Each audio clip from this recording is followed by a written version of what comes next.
I'm Mexican, and I'll be your host for today. Today is our final show in our series of Awakenings and Our Time shows. We are calling this our New Year's show. With us are our community of scholars, students, staff, and faculty from Stony Brook University. We will be answering the question, what does Make America Great mean to you? We'll start off with Professor Paul Bingham. Well, I may be the least expert person in this panel, so let me be very brief. Looking at this, at the Make America Great Again in the context of an election slogan from contemporary politics, I would argue that American politics has always been threatened by the ascendancy of fear and hate as a political tool. And that has become much more prominent recently, and I think we should discuss amongst ourselves why that might be, but one issue is the increasing role of elite money, that is financial oligarchs in controlling our election system. Those people are particularly prone to use fear and hate as electoral strategies. And a lot of the problems that we have, that's the first domino for a lot of the other dominoes, I would argue, though I'm very interested in hearing others' views on this subject. Hi. In my opinion, this may be unpopular to some people, but America didn't start off great. And I won't elaborate right now about it, but my point is that since it didn't really start off great, it never had that momentum. And when Donald Trump started it, I really didn't understand the slogan. It really didn't make sense to me. But a major aspect that I believe strayed away from maybe America being good and being a land of promises is when it started straying away from being the voice of the people and from being the voice of the majority, because now we're all speaking up. He lost the popular vote, and I know what happened before in elections, but we're just not being heard, and really no one cares about our opinions anymore. So why do you think it is so difficult for policies that the people want to be implemented? I think, like Paul Bingham was saying, that there's so much money from other corporations or from it's very corrupt in a sense. There's money from, let's say, for the NRA. It's just not clear-cut politics, and everything is really screwed up in a way. Olivia, would you like to speak? In my opinion, I feel like the slogan should just be Make America Great. Because like you said, America was never great.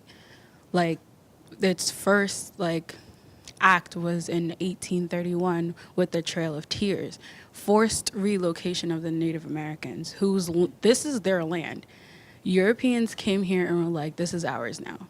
And that was just like the beginning domino effect of everything that it is now.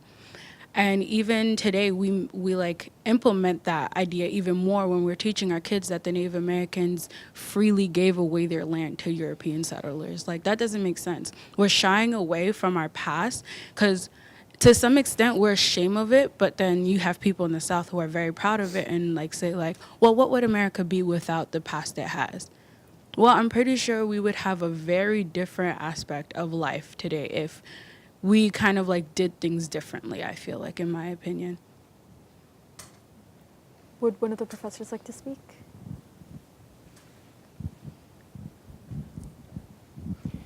I'm so glad that both of the students have brought up America's history. America has a very mixed history, great ideals, and many difficult ethical actions upon which its power was actually built. And that phrase, Make America Great Again, it is so vague. As an English professor, I immediately would take out my red pen and say, great for whom?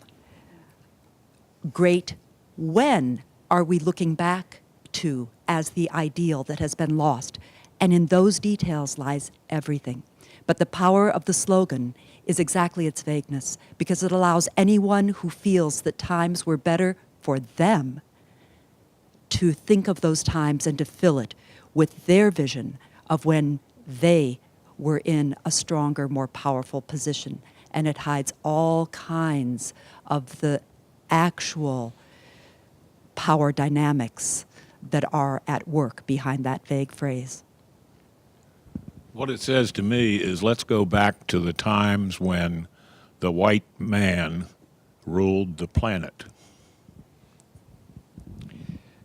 It's worth commenting on, and I'd be very interested in Helmut's input as well, that our current president actually lost the popular vote, but won the Electoral College. And the Electoral College was one of the items written into the American Constitution by the half of the founding fathers who were slavocrats. And it was deliberately written in to preserve elite advantage. And financial oligarchs now continue to manipulate that same system for exactly the same purpose. So our history is not all great. We started out as a slavocracy, let's be very blunt about it. But we have we have reason to be proud of movement away from where we started. But we have a long way to go, and we've arguably backslid in the last few years. I'd be very interested in others' thoughts.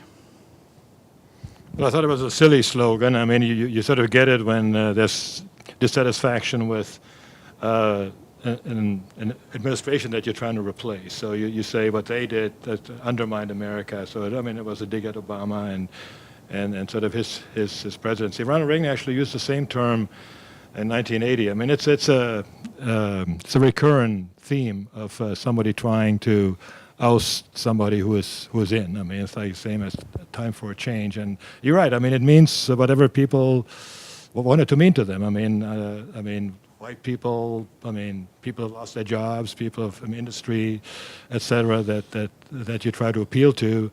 And I mean, you're absolutely right. I mean, there are a lot of things that happened in the past. I mean, you mentioned the electoral system, the Constitution. Enshrined slavery. I mean, there's no doubt about it. But I think, in fairness, I mean, you also have to admit that the country has overcome those. I mean, it's through a wrenching civil war that was very bloody, very violent, but it didn't take an outside force to do that. So I think there's promise that whatever things have happened, we're able to do ourselves without slogans. I mean, without these kind of things.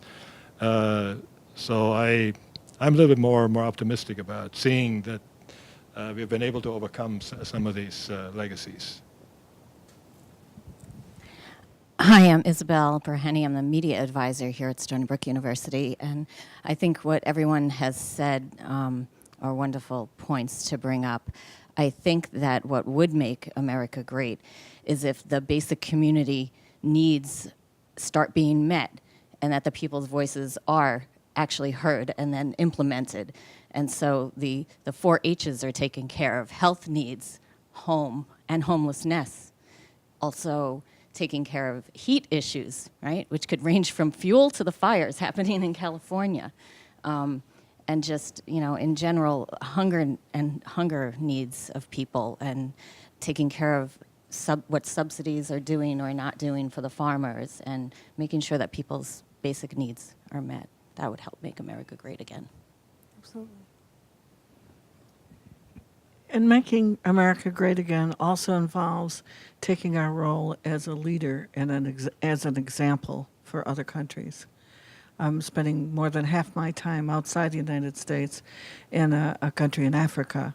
I realize that how the rest of the world actually looks toward America for ideals. We started this country with many flaws, yes, that's true, but we remained the leader for ideals to make a democracy, a real democracy where the people's voices are met and are acknowledged, and the government tries to proceed to make the majority happy. And I just don't feel that that's quite what's going on right now. I work in natural resources and environment and conservation. And, you know, all societies have to reach out to their natural resources for their economy. And recently, many of the laws that we've had in the past to preserve our natural resources are being rescinded. We're really definitely going backwards. So we need those natural resources. We need those national parks. We need those for not just a few people, but for everybody. That's another one of the ways that we seem to be not living up to being great. Absolutely. Olivia, would you like to speak a little more on this? Like my English professor said, Miss Susan, the government is for the people, by the people. But when we say that, we have to remember when this was being written, it was only for white people, and not just white people altogether. It's white men specifically, because back in those days, even white women weren't given citizenship unless it was through marriage or through being industrial servants and like working out those days until they become free. So I feel like what would make America great would be that if the government and us as people like understand that Black people are people, immigrants are also people. Like, we need a policy and a government that works for everybody and not just for some. Absolutely. To add on to what she was saying, I feel like we need a government that's also very diverse so that everybody's problems are heard, so that there's a solution made for everyone. So, Absolutely. Claudia, would you like to speak? Just to add on that, just to think of equality, like don't have it one-sided or have money influence you. Money is important, but lives are more important. Don't have that influence the economy or society. You have people every day who need your help, so. Absolutely. Adding to that, we have to understand that not everyone in a race is the same. Yes, like we're stereotyped, but not everyone is the same. Not everyone was raised the same. Not everyone has the same mentality. So they have to understand that and not target a race by what they've seen before or what they've seen in one individual, because not everyone is the same. Absolutely. Thank you so much. Unfortunately, that's all the time we have for today. I'd like to thank the students, staff, and faculty for being here with us, and thank you for joining us.